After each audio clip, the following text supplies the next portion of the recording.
Hello, everyone. Welcome to a very special episode of Undersampled Radio. Special in two ways. One, actually three ways. One, because it's episode number 50. Wow. Yes, thank you. Thank you. Special way number two, because Matt isn't here. I think we don't know what's happened to Matt. Hopefully he'll show up at some point. But in case anybody knows about his whereabouts, please post that on Slack. We hope he's okay. and of course, reason number three is we have our longtime friend and third-time guest, I think, Dr. Chris Jackson, live and direct. What's up, man? I'm good. Yes, pleased to be here. I don't know if I am supposed to masquerade as Matt for the next kind of 50 minutes, or whether you want me to revert to my natural character. I'm not sure if it's my. You can do both parts if you want. I need to perfect my Cambridgeshire accent and and obviously, look a little bit different. Yep, that's right. Oh, by the way, I forgot. I was going to mention this at the beginning before we get into it. Speaking of how things look, this episode we're going to be showing some awesome photos from a. Well, I'll tell you about that in a minute. Some awesome photos, and so if you can tune into the video, and if you can't, we will post these pictures with a link in the show notes after the recording happens. But do try to tune in, and if you can't do so live, you can do it afterwards by searching Undersampled Radio on YouTube. So, take it away, Matt.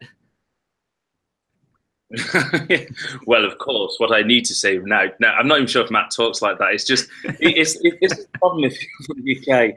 Anybody who's not from where you're from, you assume sounds either posh or poor. So I just assume Matt's not from where I'm from. Yes, well, hello, everyone. I am honoured to be here again, a third time. I think the last time I was on the show, it couldn't have been more different. We were in downtown Manhattan with beer, and it was kind of slightly strange, wasn't it? But it was amazing fun, and the more I think about it, the more fun it was. It was a lot of fun. We were calling it sock sessions because we were soaking wet. It was pouring outside when we went to obtain said beer. We got soaked and we took off our shoes and videoed ourselves just having a random conversation. You can also check that out on our channel, and you should. So, Chris, you just got back from a big trip. What's that about?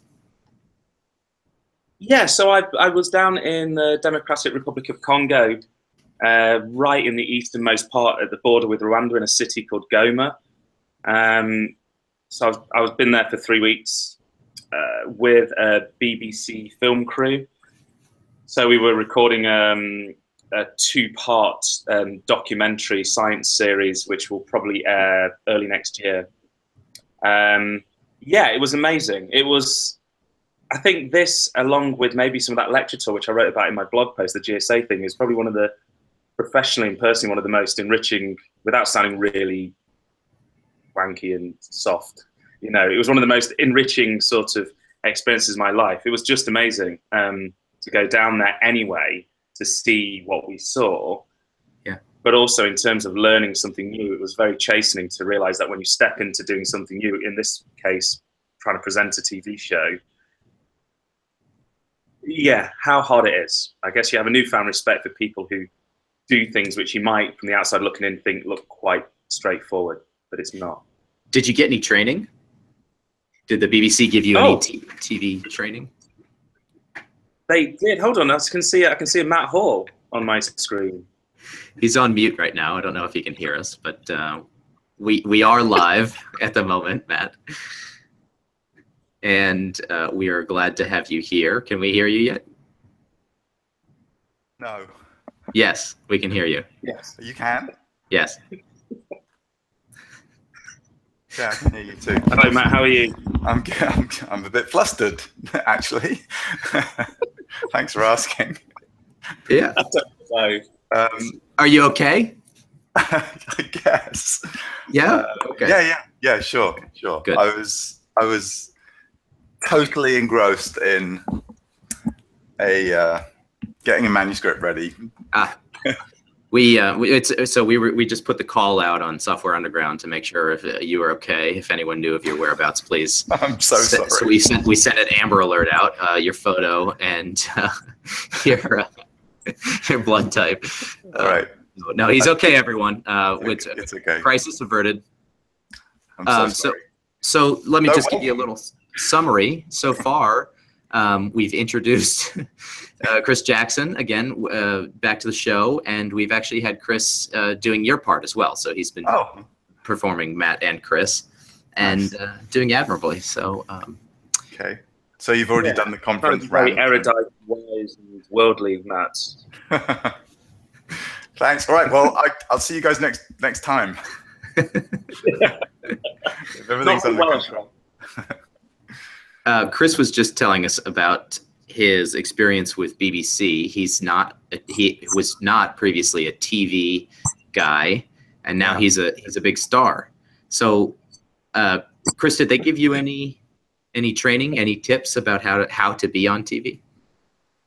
Yeah, it was a very interesting experience because I was contacted out of the blue. So I've never done anything on TV before. So I literally got an email in the middle of November last year asking me if I'd be interested in contributing to a program about volcanoes in Africa. So it was very, very vague. And then eventually we talked more and more about what was going to happen. What was quite, I don't know if I mentioned this before, but what was quite funny is the original discussion was around partaking in some of the science, so some of the experiments and instrumentation that were going to be deployed in these volcanoes, but reflection seismology and interpretation of reflection seismic data, for all the obvious logistic reasons, that wasn't going to be practicable in an area with armed groups that had seen massive humanitarian conflict, right? So it wasn't going to be possible. So eventually the discussion kind of changed a bit more towards me acting as a kind of presenter,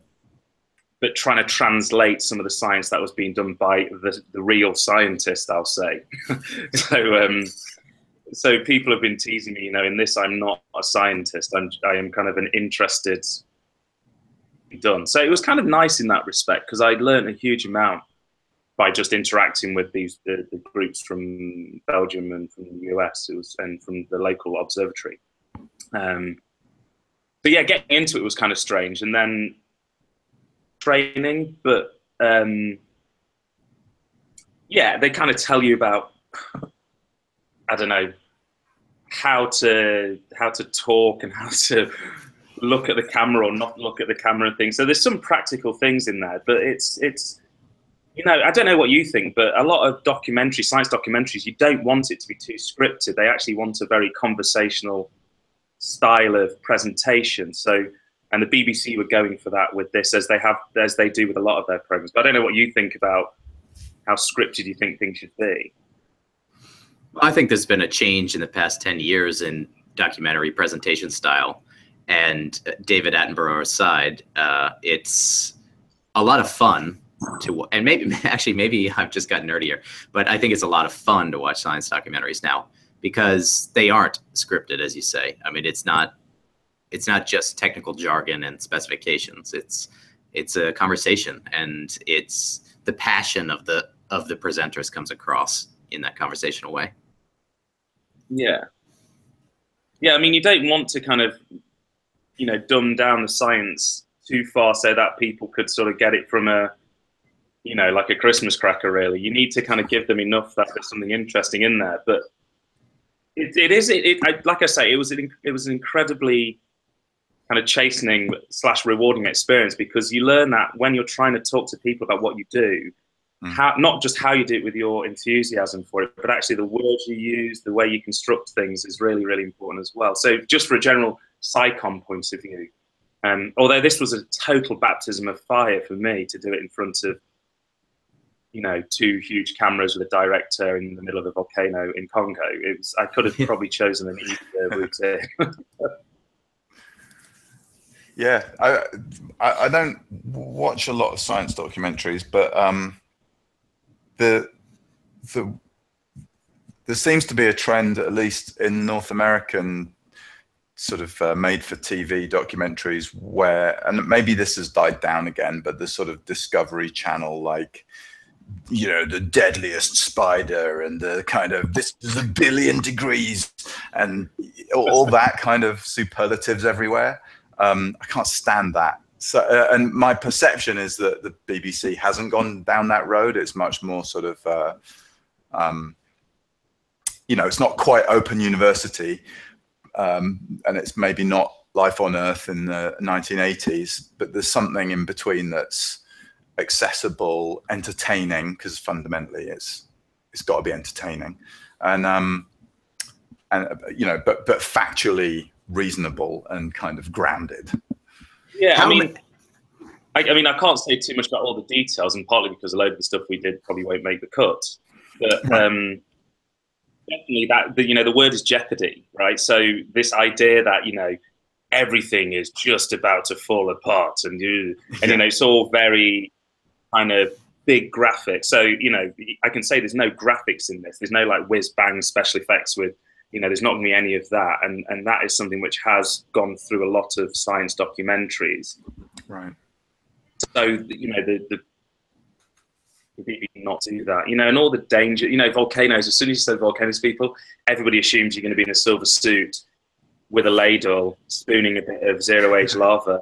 I did. With like lava bombs going, yeah, exactly, with lava bombs going off. But, you know, if you get to doing that sort of science, you have to question whether it's really required. You know, most people don't need to, you know, the only reason you'd be doing that is for the cameras. Right. I could argue. How many takes did it take? I mean, did you guys go over and over again? You can ask that question another way, Greg. You could ask it that way.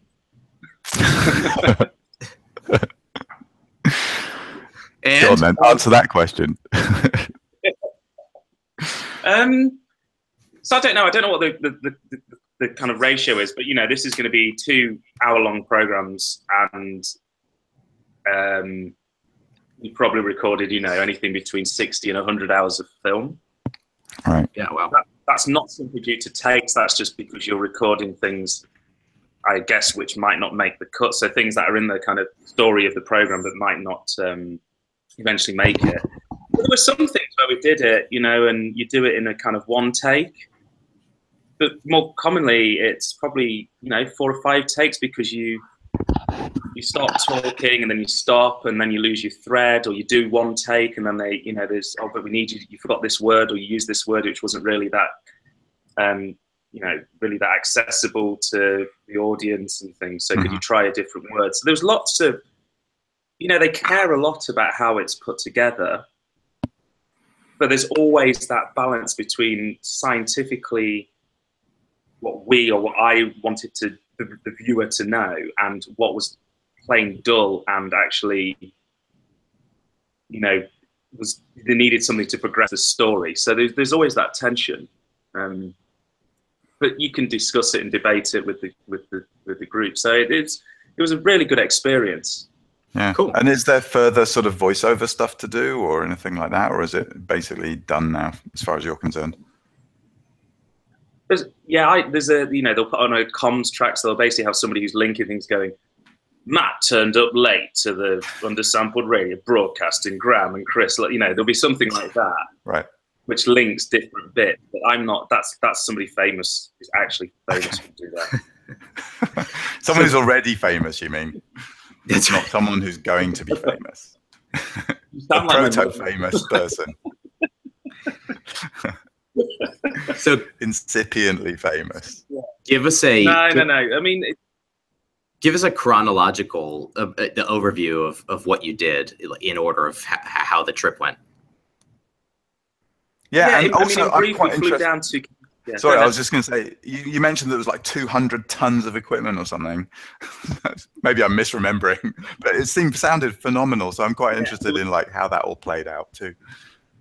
I think there's some photos I've sent you. There was 92 bags or so, tons of equipment.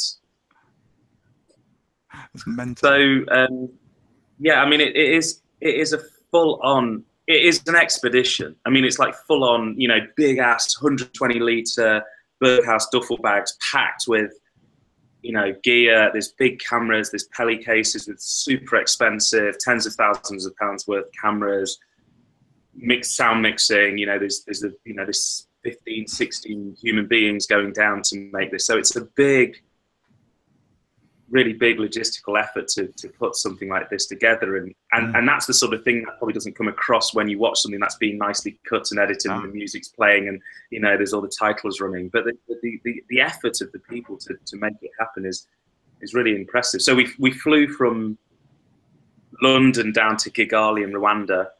Some people came from Belgium, some people came from all the way from the US, from Arizona and Idaho.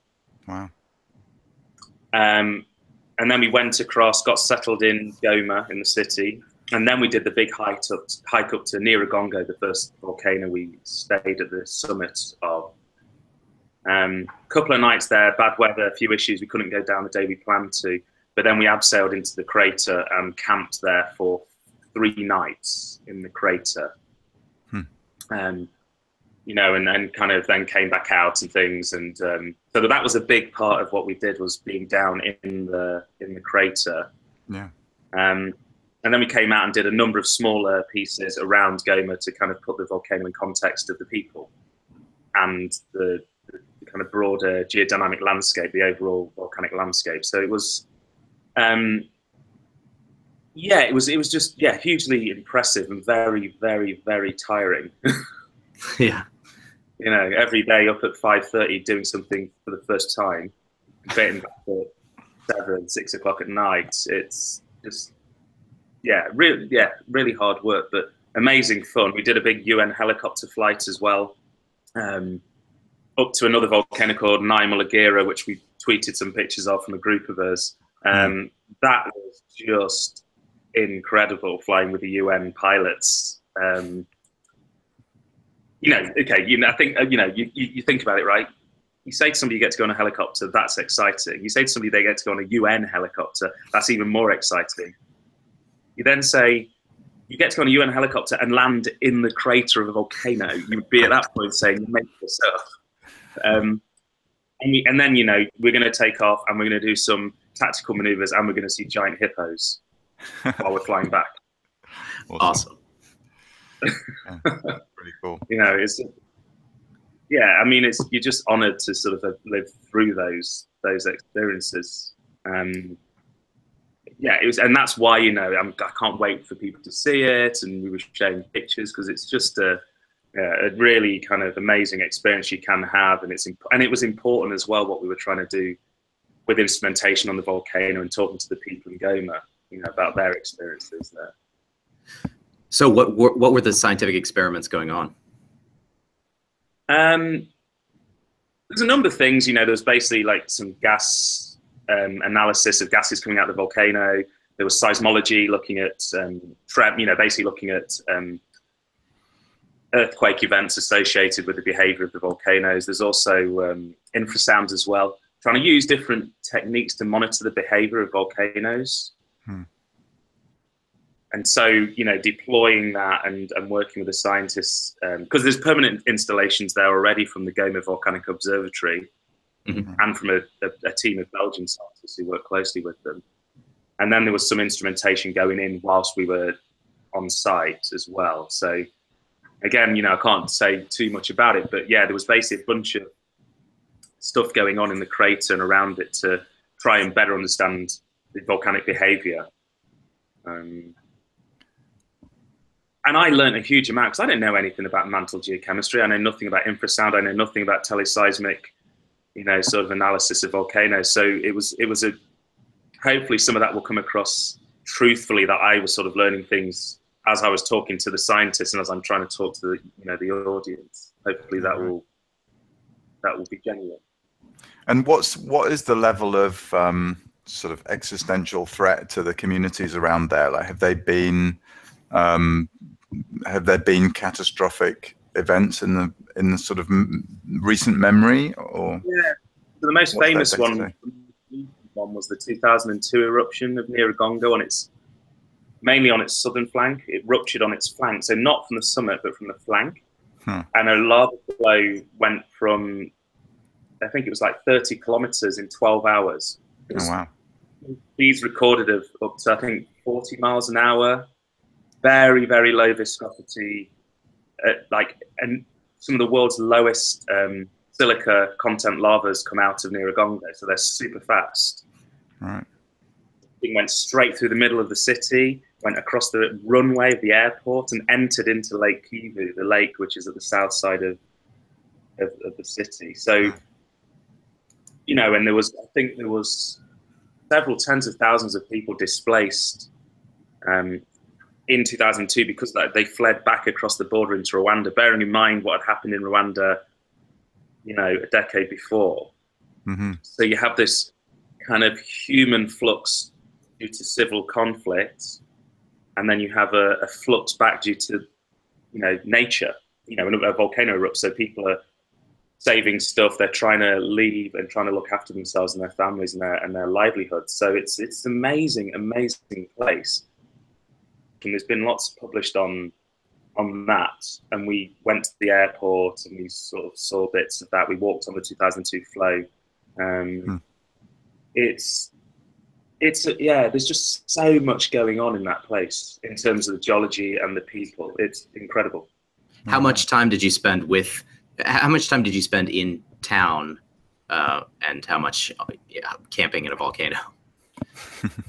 Yeah, we had I think it was 3 nights in the volcano, and then the rest of the time we were based in Goma and then heading out for days, or, you know, out onto the lake and sort of doing different bits in different places. So we had 3 nights in the crater, but we also had 3 nights on the crater rim. So 6 nights in total. We were kind of outside of a nice hotel. We were up in the at 3,500 meters as well, which, wow, you notice. Oh yeah, yeah. What, -5 meters there, Graham? Yeah, pretty much. I'm at +5. You're +5 meters, yeah. It was, yeah. So that was really, you know, the kind of physical demands on the body of kind of moving around in that environment, because Goma's at 1.5K anyway, right. The city where we were. So, you know, I like to think of myself as being not hugely unfit, but, you know, you felt that bite in the lungs when you were carrying an 80-liter rucksack at 3,500 meters. You know, you felt it. Totally. Yeah. Did you train physically? You were posting some runs in craters and things. I like that. I did. It was my to make the Strava front page. You know, but I mean, I kind of recorded it because I ended up like walking up the volcano and down. You actually had a profile of its flanks, so you get this beautifully kind of, you know, volcano shape if you mirror the Strava profile. Right.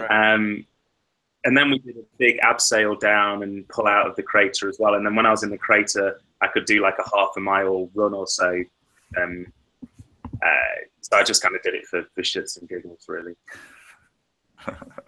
They were nice to see. And the gorillas, I think, was that on your way back down on the hike out? Yeah, we had a day off where we could sort of go and do something. So I went to see these highland gorillas. So there's only several hundred of these left in the world. So we took a trip out to, I mean, I posted some pictures. It was an odd experience in that we were kind of like, you know, one of them like brushed by me as I was like standing there. So there was no distance between us and them. Wow. And they seemed so relaxed. They just seemed they were just sleeping, playing, throwing things at each other.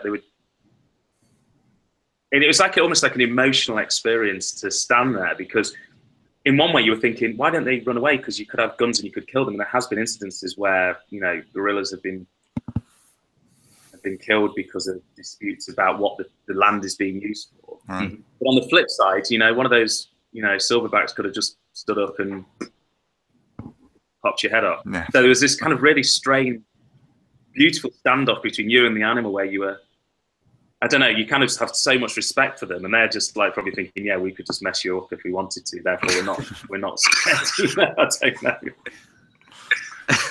Really control of the situation. Yes, they were totally in control of it. Yeah. We have some photos that Chris sent me, and I would like to share them now. And I'm realizing, Chris, do you have that if I share the photos and Chris talks, it's going to mess up the video. Chris, do you have a copy of the photos he sent me on this computer you're on? I do indeed. Okay. Yeah, let me just find my own email. Okay. It's not going to be one of these horrific, your parents come back with 2,000 photos from their holiday. It's about 12 photos, I think. While you find those, Matt, let's talk about news. Yeah. News. Yeah, I have one. I have 2 bullet points. Okay. One. Cymerbot, great success. She's up and running, fully autonomous, and she's already driven one person crazy. Surprise! We talk about that. It's Matt. She's blocked. I mean, I'm completely oblivious at this point. Good. So yeah, I eventually, when things calm down here a bit, I will upgrade her and add some realistic functionality. But the real bullet point of news that I wanted to talk to you about, Matt, is this weekend I'm going to be brushing up on my R and my Python pandas. And the question for you is, do you know of some good advanced tutorials? For pandas? Yeah, preferably pandas, but R too would be fine. I don't know anything about R. Okay. The couple of occasions where I've wielded it, I found it so strange looking that I haven't got very far. What are all these arrows doing all over the place? That's right. Yeah, percentage signs around operators and weird stuff like that. And I guess maybe also I've talked about pandas before because I haven't really internalized the data frame structure, which R completely depends on. So maybe that's another mental block for me. So yeah, no, I can't think of anything off the top of my head. But I mean, the PyData conference has tutorials, kind of like SciPy does, right. And so PyData is much more oriented around data analytics, and I'm sure that there's some good pandas stuff in there. There's also been at SciPy and at PyData, Wes McKinney, who was the originator of the pandas project, has given talks and things. They're not highly technical, they're a bit more conceptual. But if you're also struggling with the sort of mental model of the data frame, maybe those are a good thing to watch because you find out a bit about what the motivation was for inventing pandas in the first place. Yeah, so sorry, I'll have a think about it and maybe drop something else in the show notes, but I can't think of anything for now. Okay. Yeah. Usually what I do in these cases is just like find somebody else's project and then go in and break it and try to fix it again. So maybe that's but pandas is like this huge, I mean, the API is enormous. So yeah, I mean, on the one hand, I sort of feel like maybe you can't learn it without just getting in and getting really muddy. But on the other hand, how you're going to discover all of the nooks and crannies of it without some help, I'm not sure. I haven't got into Jake Vanderplas's book yet, but I think, did you have that book as well? Like something like Fundamentals of Data Science in Python or something? No. Anyway, it has a bunch of stuff on pandas in there too, but I haven't. Okay. Well, I've done projects with it before, and I just want to get back fluent again. Chris, how's the picture search going? Good. I've got them. Okay. Yeah. Share that screen. What do I do? Do I? There's a little green button on the left-hand control panel. Oh, right, okay. Oh, I'm not going to do this in the kind of most sensible way, I've realized. Let me see. The green button, share screen. Okay. Application window. This is when you're dealing with idiots, right? Do you see that? Yep. You can see my email inbox as well, but there's nothing that interesting in there, I don't think. Everybody take a screenshot. Yes. It's just my mum telling me I owe her money just above where I've scrolled from. Yeah, so on the right you can see just some of the photos. So this one is from where we were, the resort where we were staying, which was just in south part of Goma on Lake Kivu. But it was kind of amazing sort of view out. This lake here, Lake Kivu, was in a rift basin, but you can see it was hardship sitting there with a beer, kind of watching that view. The next picture is more interesting. Kind of getting 4 tons of equipment up to 3,500 meters, so 2 kilometers of vertical ascent, requires a lot of people. So there's a very efficient portering society set up at Nyiragongo. So tourists and any other groups who want to go up, you can book porters to help with the equipment. And it's actually very, very well organized. There's a porter, I guess I'd say society or an organization. So all the people you can see here lined up, they all, they all sign up and they can come along and they get called and asked to do different jobs and things, and the money's allocated all equally, and it's a kind of living wage sort of thing as well.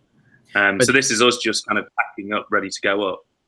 Is this are those Humvees in the back right? Are those UN vehicles, or was that just the helicopter? No, they were Virunga National Park sort of thing. So that was the national park kind of staff who drove us around a little bit, plus the 4-wheel drives. But that group of people are all the porters. It's amazing. The minimum age is 14, and there's no discrimination of sex or anything. So or gender. So there was 14-year-old women carrying bags as readily as these 40-year-old, 50-year-old dudes and things. Although we did try and triage the bags, because some of the bags, they were all supposed to be under 15 kilos, but sometimes they're a bit heavier. So we tried to kind of allocate them in a fair way, because as you would really.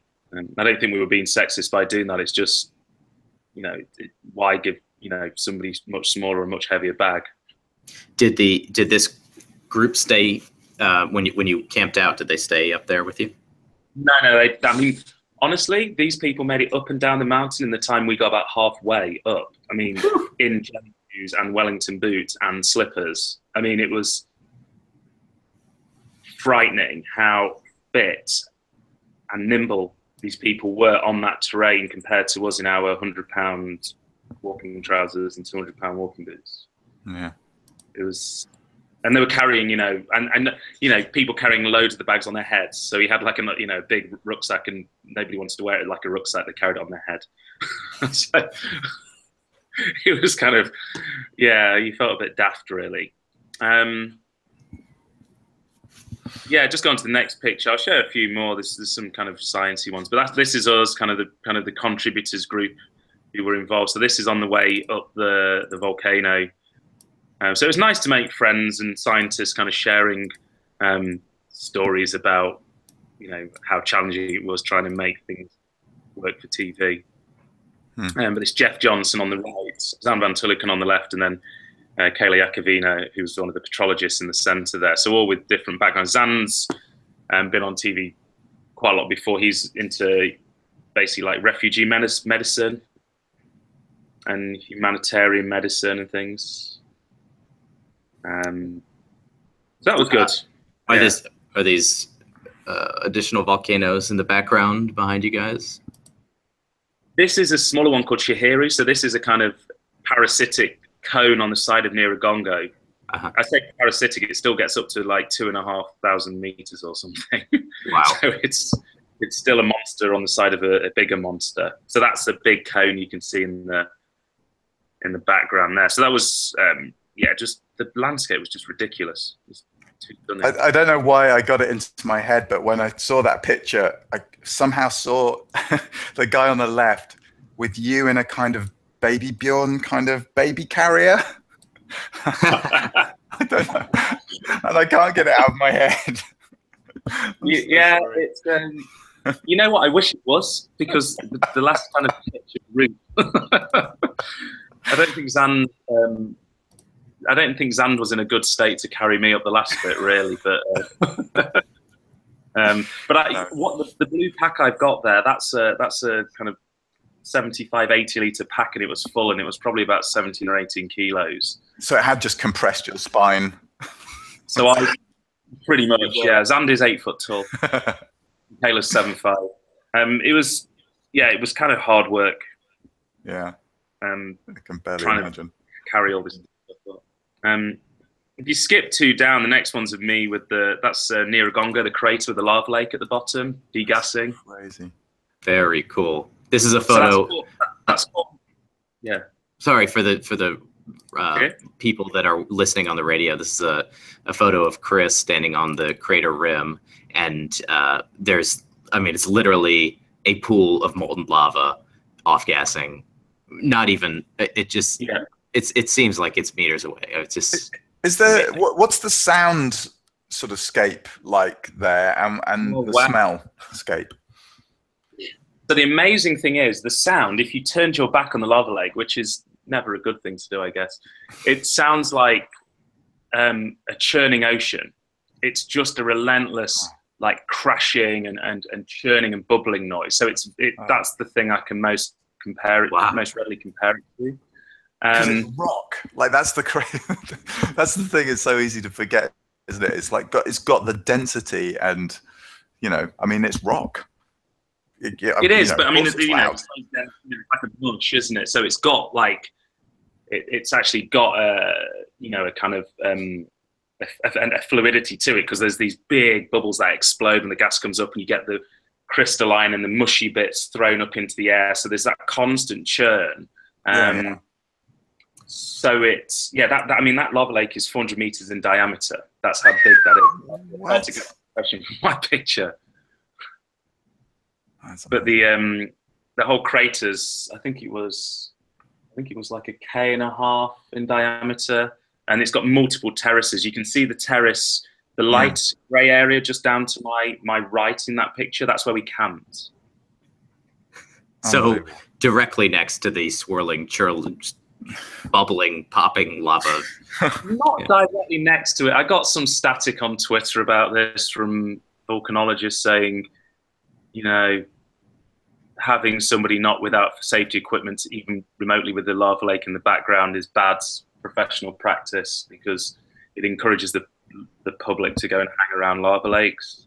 Was effectively the message I got on Twitter from one person. And my point was, even when we were camping down there, we had CO2 detectors, we had gas masks, we had, full 82-page, blah, blah, blah, risk assessment. We, even though it looked really close, it's actually not, so there was constant like night watch and monitoring of what's going on. So it's not, I couldn't quite work out if the person's objecting to any photo of somebody with a lava lake in the background wearing a bobble hat or not. Even people who go to Kilauea, people go to Kilauea and go along the south flank to look for lava flows, have their pictures taken. Is that right? That's dangerous. I'm not sure. How many of the 92 bags were scientific equipment? Oh, it's a very good question. I'm not entirely sure. Not the majority, I'd have said. Most of it was like first aid kits, dry food, tents, sleeping bags. So there was a lot of other stuff that is required to make something like this happen, which isn't just science kit. Sure, of course. So maybe a dozen of them were kind of science kit that was brought in for this. And the rest of it was all just kind of life support, you would say. Climbing harnesses, ropes, a lock-in frame. I mean, a full-on sort of mountaineering gear to kind of make this sort of thing happen. Yeah. Yeah, there's just a few more pictures of us with the lava lake. And then if you go down, there's one of me and Kayla, which we tweeted, which was Kayla Iacovino, who's a igneous petrologist, interested in geochemistry of the crust and petrological evolution of the crust and volcanoes especially. So she brought along this box which was made to kind of measure gases and the gases. Like like chemical composition. Chromatography or something. Yeah, so she put this at different locations, and we were trying to measure So there was some Twitter traffic about some of the challenges with trying to get the box to, to have the fluxes high enough to read it and things. But you can really get a sense from that picture of how crazy the lava lake is. These fissures would open up, which would just degas massively. So this photograph was taken about 300 meters above the lava lake or more. So that was my next question. Half a kilometer away and 300 meters up. But this is an irresponsible photo of somebody wearing a bobble hat. Was it cold? Yes, up there it was probably just above freezing at night. But when you were down in the crater, obviously you got a lot of warmth from the lava lake, so it was much more comfortable in the tents when we were down there. Yeah, of course. How much? What do you think the temperature difference was between the top here on the rim and inside the crater? Oh, good question. I mean, it could be as much as 10 degrees. It was pretty extreme. I mean, there was a lot of heat being kept in that crater because of reflections back from the dark rocks inside, and you also had when it was still, you didn't get so much wind shear taking and circulating things within the crater, so the temperature was a bit more stable. Yeah, no, it was really cool. And yeah, next picture is just the tents down on that terrace where we were. So we had like little tents and things. It's pretty cool. Me and gas masks and everything, all very safe because the sulfur was, so the smellscape was pretty intense with the sulfur. All around the campsite there were fissures with sulfur gases coming out 70 to 200 degrees. Wow. And really quite intense and biting. I'm asthmatic as well, so I had to kind of monitor that quite carefully. Oh, because of the particulate matter. Did you have to sleep in a gas mask? No, it wasn't so bad. You kind of just kept the door closed. But there's Pelly's hair as well, the very fine fragments from the explosive volcanism. So this very fine glassy material can get into your nose and your eyes and your throat and can damage your lungs. Mm-hmm. Pelly's hair.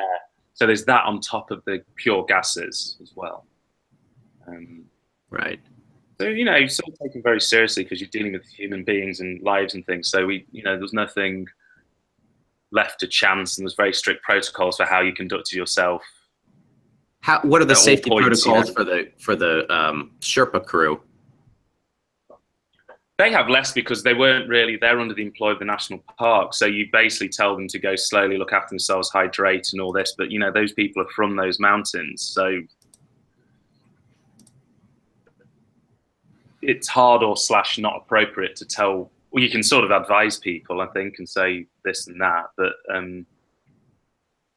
they have to be safe around you so that you're safe as a group as well, if that makes sense. So you kind of tell them what your sort of HSE standards are. And then kind of try and reinforce that when you're moving around. And then there's a gorilla. There's some gorilla pictures. The gorilla pictures are a little bit disconcerting insofar as it seems like you're right next to the gorillas. How far? There's a huge silverback gorilla, teeth exposed, presumably roaring. And what are you, 5 meters away from this thing? That photo was taken probably about 4 meters away. Oh. So these were all taken with an iPhone, so no zoom. Wow. So there was a protocol of being 7 meters away from the gorillas, but because it's 7 meters, and if they beat their chest, you have to bow and dip your head and don't make direct eye contact. So there was a lot of kind of safety and things we were told about before, but because it's a very dynamic environment, i.e. gorillas don't just stay still, they jump out of trees and creep up on you and things. There were times when the baby was coming over and trying to pull your trousers, and the silverback would reach out without even looking and just grab the baby gorilla and yank it back towards, the clearing and things. So it was just unbelievable. So was the interaction with the gorillas planned? Did they know that they were in this area? I mean, how much warning did you have? Yeah. So Virunga National Park, it's an amazing setup. There's a park and they protect within those boundaries. So they have trackers who go out, I think every morning, and they go out and track where the families are. There's 4 families of gorillas, and they track where they are, and then they're in contact with the guides back at the base. And when you turn up, they then take you. Our walk was something like an hour and 40 minutes through pretty intense rainforest and heat. And then we got closer and closer, and we got quieter and quieter. And then they started hacking through the undergrowth, and then suddenly they just point, and you're standing, right next to, 15 gorillas. It's out of body experience, really. My heart rate on my watch just doubled. Oh man, I bet. I can't imagine. But yeah, no, I won't go through all the other photos, but I'm happy for you to post them. But there's, just one photo I wanted to show you was the third from the end is the volcano looming over Goma. So there's a black and white photo. Right. There's this is a photo of the town of Goma, you say? Goma, yeah, it's a black and white picture with the volcano sort of in the background. I think it's the third from the last one in the pack I've got. Very artsy. It's nice. It's the town is short with respect to vertical height. I think there's a couple of 2-story buildings I can see here, but most of the village is just small homes. And in the background, as Chris says, is a gigantic active volcano. Where did you take the picture from? That was taken from a UN helicopter. Oh, that was from the helicopter. Okay. Yes, the next photo is, another picture we kind of tweeted, a group of us from, I was in front of the helicopter that took us up to Naimulagira, the other volcano, but this is taken from the side of that volcano as we were coming into land at the UN airport, UN base there. But it really gives you a sense, doesn't it, of how close this volcano is to a city with 1.3 million people in it. I thought that photo, more than anything, really, to me, brought it home. Scientists who feel really passionate about hazard analysis and things, and why some of their work really matters. Why was the city positioned there? Is it hydrothermal springs or? I don't know about the deep history, but there's lots of reasons to be there, right? There's fishing in the lake. There's mineral wealth given by the volcano and in the older basement rocks. Really rich soil for farming.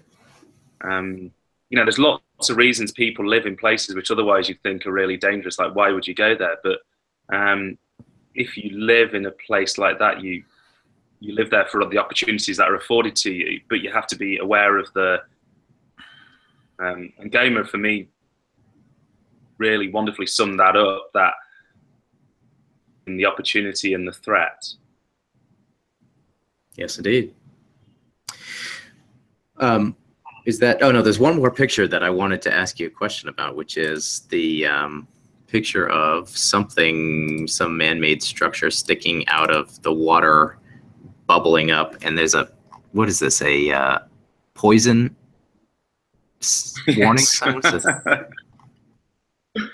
That's so Lake Kivu, which is just south of Goma, is famous because it has it's below, I think it's 15 meters. It's basically saturated with respect to CO2.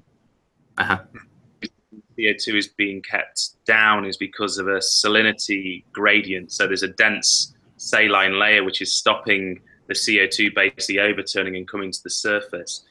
So, and a lot of that CO2 partly is coming from some of the volcanic activity because there's subaqueous vents, and it's partly coming from organic matter that's been introduced into the lake. So particulate organic matter that's, and there's methane as well. So in Rwanda, on the Rwandan side, they're actually producing the methane and they're re-injecting the CO2 back into the lake. In the Goma, or in the Congolese side, this was just a pilot scheme to see if they could vent the CO2 to make the lake safer. This borehole here, this pipe goes down to 47 meters. In this part of the bay, the water depth was 147. Wow. So this is going down, just about a third of the way, and that is just under natural pressure, bubbling CO2 and sulfur out. It's amazing.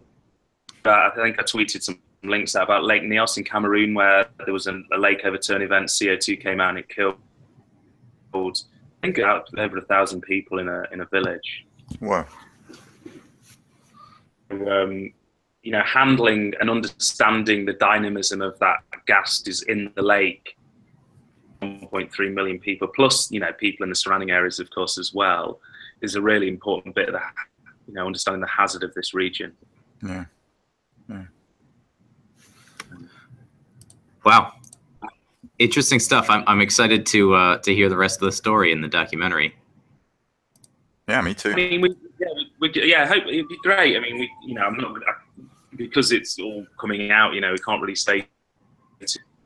We shared a few photos and said a little bit about what we were doing, but it should have a nice mix of science and excitement and a human emotional aspect as well. So I kind of have hopes that I kind of have hopes it's be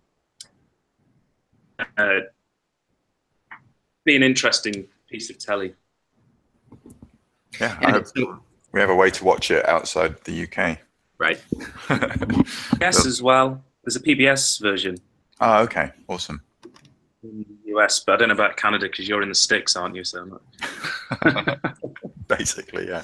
Can we buy bootleg copies off you? Yeah. Yes. Okay, well, when it comes out, we will. I'm sure you will tweet out links to where the show can be found, and we will put them on the Undersampled site or the show notes. And for everyone that was listening on the radio today, we'll give you. I'm going to post a link to the photos in the show notes as well, so you can go browse through those. Chris, thanks for coming on again. We always look forward to seeing you on the show. No, pleasure to come back again. No, really nice to be able to talk a little bit about what we were up to out there, and just to say, science can be very exciting in different places. I think I touched on this on the blog after we've been in New York together, and sort of said about, science isn't static and has to happen in a conference room or somewhere, but it can happen in like these amazing wild places, and you can have lots of associated experiences with it. So very fortunate to have done this. But hopefully, we'll share some of it via the program and other things as well. So, yeah, hopefully you'll have me back in the future. Of course. yeah. Next time I can't make it, you can. Wait, Matt, make sure you go back and listen to the beginning of this episode so you can hear Chris's impersonation of you, which is much better than mine, by the way. Slightly less Australian. Yes, indeed. Well, that's all the time we have for today, folks. Thank you for joining us on. Oh, by the way, Matt.